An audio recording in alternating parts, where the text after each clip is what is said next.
Yon, panibagong araw mga kabos Manoy. Ito yung time na 2022. So Holy Week din siya, nag-try kami magmotor. Galing Batangas, papuntang Bicol at Bicol to Batangas ulit. Salamat pala kay Otol JC sa pagpapahiram ng motor. Ragay, kakain muna kami. Yan po mga biyahero rin yan papuntang Manila. Yan dami.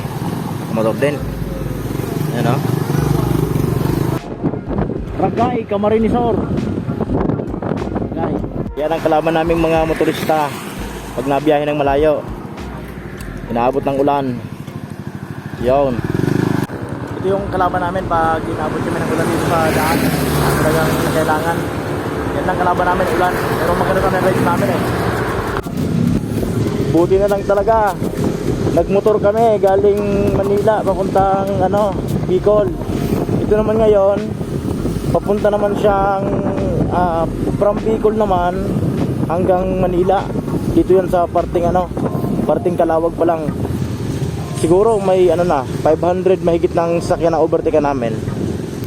Hindi yan sa Calawag, heavy traffic maray. Hanggang naman sa Balyo. Buti na lang talaga nagmotor kami ni Kuya Nunoy. Natin alas 2 Gs, umalis tayo ng Bicol alas 9. Dito sa Calawag. Yan, dahil kasing nauwi galing probinsya. Traffic. Alas 2 tayo, alas 2 na.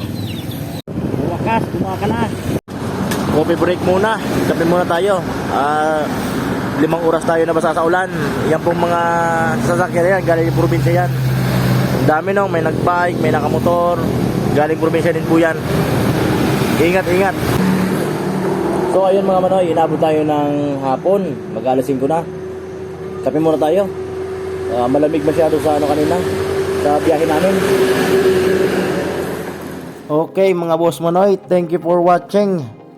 So ito nga palang biyahe namin. Inabot kami nito ng almost 12 hours. Kasi napakahaba talaga ng traffic. Simula pa lang kami sa parting pagpasok ng Quezon Province hanggang Batangas. Talagang nahihirapan na kami sumingit. So sa mga biyahe dyan, ingat lagi. God bless.